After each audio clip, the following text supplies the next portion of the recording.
ইতিহাস আন্দোলন সংগ্রামের ইতিহাস 1757 সালে পলাশীর কারণে যেদিন আমাদের স্বাধীনতার সূর্য স্তমিত গেল 200 বছরের ব্রিটিশ শাসনের অধীনে আমাদের ইতিহাস আমরা দেখতে পেরেছি। এক পেশির বিদায় হয়েছে, নতুন পেশিস্টরা তাদের জায়গায় আবার অবস্থান করার সুযোগ নিয়েছে। প্রিয় ভাইয়েরা আমার, আমরা ঐক্য করতে চাই। ছাত্র শিবিরের এই ঐক্য, এই দেশের এই ঐক্য কোনোভাবেই বিনষ্ট হতে দেওয়া যাবে না। আমরা আর রক্ত হতে চাই না, আমাদের আর কোন ভাইরা সহযোগ পালন করতে চাই না। আমি শহীদ মুক্ত ভাইয়ের রক্ত এখনো শুকায়নি, এখনো অসংখ্য হত বন্ধুত্ব ভাই বেড়ে কাতরাচ্ছে।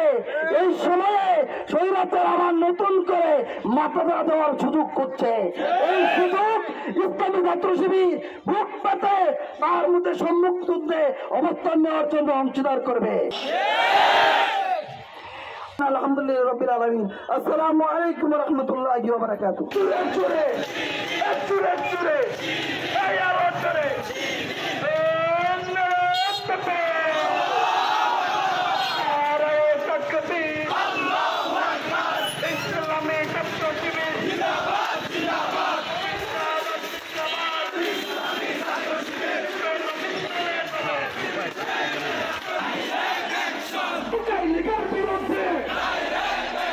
ছাত্রলীগের